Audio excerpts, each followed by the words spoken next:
Quadratic equation क्या होता है, उसका एक बड़ा सिंपल डिफिनीशन है, the polynomial equation whose highest degree is 2 is called a quadratic equation.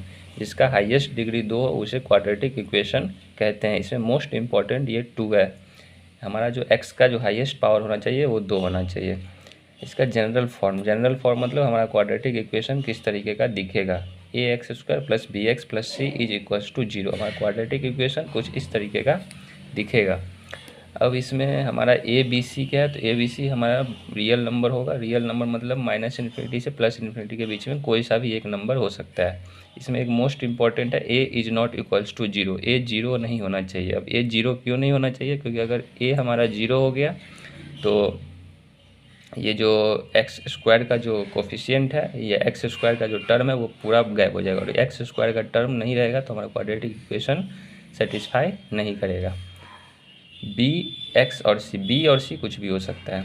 और दूसरा जो टर्म है वो दूसरा जो इसका इम्पोर्टेंट फैक्टर है वो है 2 रूट्स। इसके 2 रूट्स होते हैं। क्यों? क्योंकि ये क्वाड्रेटिक इक्वेशन है, x के हाईएस्ट पावर 2 है, इसलिए इसके रूट्स 2 होंगे। रूट्स को हम लोग कभी कभी जीरोज भी कहते हैं।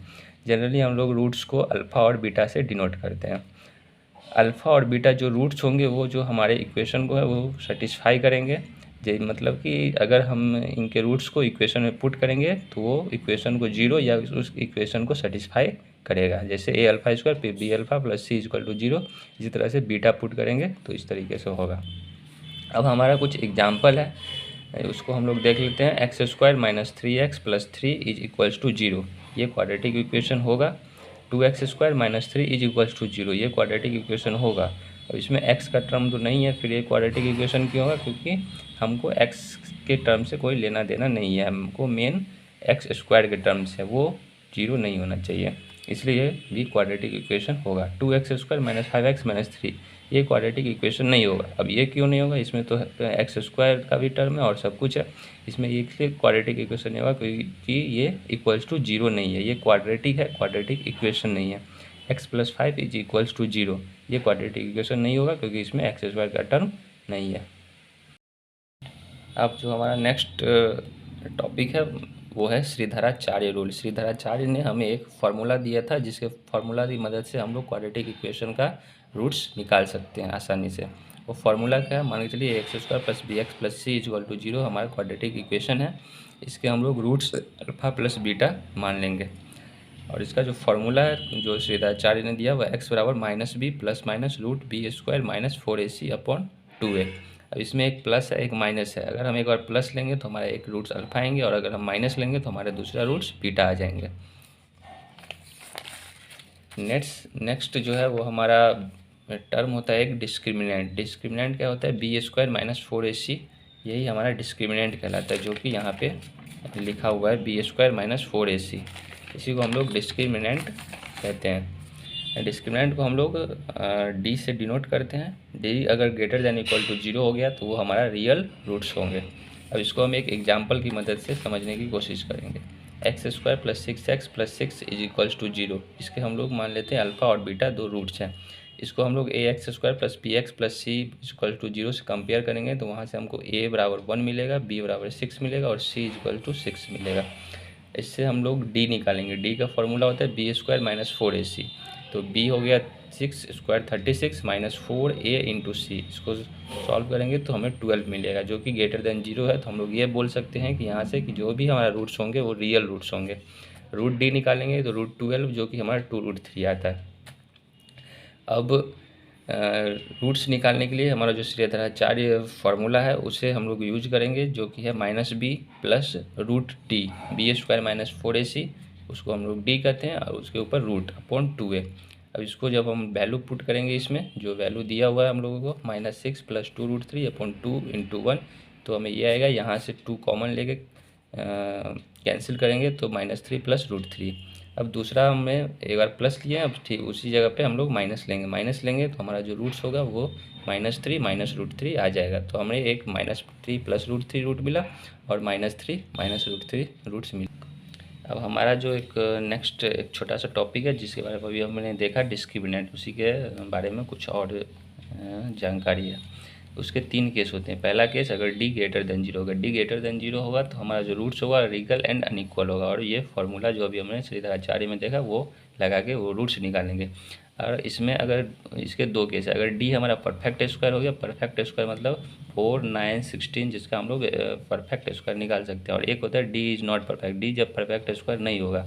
तो जब डी परफेक्ट स्क्वायर होगा तो उसका रूट्स रियल अनइक्वल और रेशनल आएंगे, और जब डी परफेक्ट स्क्वायर होगा तो रियल अनइक्वल एंड रेशनल, और डी अगर परफेक्ट स्क्वायर नहीं होगा तो रियल अनइक्वल एंड इरेशनल, ये रूट्स हमारे होंगे। सेकेंड केस जो है वो डी इक्वल्स टू 0, डी अगर 0 होगा तो हमारा जो रूट्स होगा वो रियल और इक्वल होगा। क्यों रियल और इक्वल होगा? अगर डी 0 हो गया तो बी स्क्वायर माइनस 4ac ये जो है वो 0 हो जाएगा, और जब ये टर्म 0 हो जाएगा तो हमारा जो रूट्स होगा वो -b/2 है, यही दोनों रूट्स हो जाएंगे। थर्ड केस जो है वो डी लेस देन 0 है, लेस देन 0 होगा तो हमारा कोई भी रियल रूट्स नहीं होगा, उसे हम लोग इमेजिनरी रूट्स भी कह सकते हैं। अब एक छोटा सा टॉपिक है और जिसको हम देख लेते हैं, ax² + bx + c = 0। मान लेते हैं इसके रूट्स अल्फ़ा और बीटा है। अब इसमें हमें इक्वेशन नहीं दिया होगा, हमें रूट्स दिया होगा, अल्फ़ा और बीटा को रूट्स दिया होगा, और हमें बोलेगा इस अल्फ़ा और बीटा की मदद से हमें इक्वेशन, क्वाड्रेटिक इक्वेशन फाइंड करने हैं। तो कैसे फाइंड करेंगे? तो इसका सम ऑफ रूट्स -b/a होता है और प्रोडक्ट ऑफ रूट्स c/a होता है। और अगर हमें ये -b/a और c/a ये क्वेश्चन में दिया होंगे तो इस दो दिए होंगे तो इसकी मदद से हम लोग क्वाड्रेटिक इक्वेशन निकाल सकते हैं। उसका जो जनरल फॉर्मेट होता है वो कुछ इस तरीके का होता है, x² minus sum of roots into x plus product of roots is equals to 0, x² minus sum of roots alpha plus beta to x plus product of roots alpha into beta is equals to 0। ये हमारा quadratic equation हो गया। तो हमारे quadratic equation को हम बहुत सारे मेथड से, जो हमारा एक फार्मूला तो श्रीधराचार्य रूल है वो हर जगह लगेगा, बट हम लोग कभी कभी और भी 2-3 तरीके होते हैं जिसको हम यूज करके आसानी से क्वाड्रेटिक इक्वेशन को सॉल्व कर सकते हैं। उसी का एक जो मोस्ट यूजफुल मेथड है वो स्प्लिटिंग मेथड है। वो स्प्लिटिंग मेथड क्या है? ax² + bx + c = 0। ये हमारा कोई क्वाड्रेटिक इक्वेशन दिया होगा तो इसे सॉल्व हम कैसे करेंगे? इसको c और a इंटू सी मल्टीप्लाई करेंगे, मतलब कि a एंड c को मल्टीप्लाई करके इस तरह ब्रेक करेंगे जिसको ऐड और सब्ट्रैक्ट करने पर b आ जाए। अब ये समझ में नहीं आएगा, इसको हम एक एग्जाम्पल की मदद से समझेंगे। जैसे हमारा एक रूट्स दिया हुआ है x² + 7x + 12 = 0। मान लेते हैं हम इसके रूट्स अल्फ़ा और बीटा है। जब हम इसको 12 × 1 करेंगे तो ये 12 आएगा, और ये जो b है हमारा मतलब कि ये 7 दिया हुआ है, तो 12 × 1 12, और हमें इसको इस तरह से ब्रेक करना है 12 को कि हमें 7 उसे ऐड या सब्ट्रैक्ट करने पर मिलेगा। तो 4 × 3 इसको मल्टीप्लाई कर दें तो 12 भी आता है, और इसको अगर हम ऐड कर दें तो 7 भी आता है। हम 12 को 6 × 2 भी लिख सकते थे, बट 6 × 2 को ऐड या सब्ट्रैक्ट करने पर हमें 7 नहीं मिलेगा, इसलिए ये 4 × 3 लेंगे। अब इसको 4 और 3 को 4x + 3x और 7x इसमें स्प्लिट हो जाएगा, और इसको मल्टीप्लाई करने पर भी हमें 12 मिल जा रहा है। तो ये हो गया। अब हम इसको फैक्टराइज करेंगे, x कॉमन लिए x + 4, यहाँ +3 कॉमन लिए x + 4, यहाँ से x + 4 और x + 3 = 0। यहाँ से x + 4 = 0 करेंगे तो यहाँ से एक रूट्स हमें -4 आ जाएंगे और दूसरा रूट्स -3 आ जाएंगे। अब मान के चलिए हमें इक्वेशन नहीं दिया हो, बस हमें रूट्स का वैल्यू दिया हुआ अल्फ़ा -4 और बीटा -3, और हमें बोले इसकी मदद से हमें क्वाड्रेटिक इक्वेशन बनाने। तो हम अल्फ़ा प्लस बीटा करेंगे तो -4 प्लस -3, तो यहाँ से हमें -7 आ गया, और अल्फ़ा इंटू बीटा मतलब प्रोडक्ट ऑफ रूट्स करेंगे -4 इंटू -3 जो कि हमें 12 मिल जाएगा। तो इसकी मदद से जहाँ कि हमने देखा कि यहाँ पे ये 12 आ गया, तो हमारा जो क्वाड्रेटिक इक्वेशन का जो फॉर्मेट था वो x² - alpha + beta into x plus alpha into beta = 0। तो x² - अल्फ़ा + बीटा अभी हमने देखा -7 आया, और alpha into beta 12 with sign हम लोग ध्यान रखेंगे, साइन के साथ इसमें पुट करना है। तो जो इक्वेशन हमारा बनेगा x² - + 7x + 12 = 0। तो हमने देखा कि जो हमारा जो इक्वेशन अभी यहाँ पे आया, यहाँ पे x² + 7x + 12 = 0, तो हमारा यही इक्वेशन है। तो हम लोगों ने देखा कि रूट्स अगर दिया हो तो हम उसकी मदद से कैसे क्वाड्रेटिक इक्वेशन सॉल्व कर सकते हैं। हम लोग एक और एग्जांपल देखेंगे ताकि और कुछ अच्छे से समझ में आ पाए। X square minus 5x minus 6 is equal to 0 हमारा एक क्वाड्रेटिक इक्वेशन यहाँ दिया हुआ है। इसको जब हम मल्टीप्लाई करेंगे तो -6 × 1 जो कि हमारा -6 आ रहा है, और b जो कि हमारा -5 है। तो अगर हम -6 अब +1 लिखेंगे तो हमें -5 मिल जाएगा। -6 का साइन माइनस के साथ बड़ा होगा, क्योंकि हमें जो ओवरऑल क्वांटिटी चाहिए वो माइनस में चाहिए। तो और 6 को हम लोग -6 × 1 लिख सकते हैं। इससे हमें दोनों चीज़ b जो -5 है वो भी मिल जाएगा। अब हमें इसको स्प्लिट करके लिखेंगे एक्स स्क्वायर माइनस 5x को -6x प्लस एक्स। इसको जब देखेंगे -6x प्लस एक्स तो -5 भी आ रहा है और मल्टीप्लाई करने पर -6 भी आ जा रहा है। तो अब हम इसको फैक्टराइज करके x × x minus 6 plus 1 x minus 6 is equals to 0।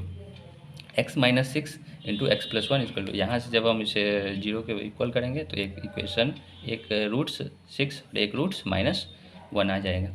अब इसी तरह से मान के चलिए हमें सिर्फ रूट्स दिया होता 6 और एक रूट्स -1 और हमें बोलता क्वाड्रेटिक इक्वेशन बनाने के लिए, तो हम फिर वही सम ऑफ रूट्स निकालते हैं, अल्फ़ा प्लस बीटा जो कि है 6 प्लस -1 जो कि आ गया 5, और एक प्रोडक्ट ऑफ रूट्स जो कि हमारा है 6 × -1 इज इक्वल टू -6।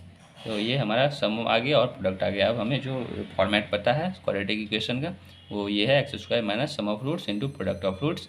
तो ये हमारा एक्स स्क्वायर हो गया -5 × x प्लस माइनस प्रोडक्ट जो हमारा है वो माइनस के साथ है, साइन का हम लोग ध्यान रखेंगे। X square minus 5x minus 6 is equals to 0।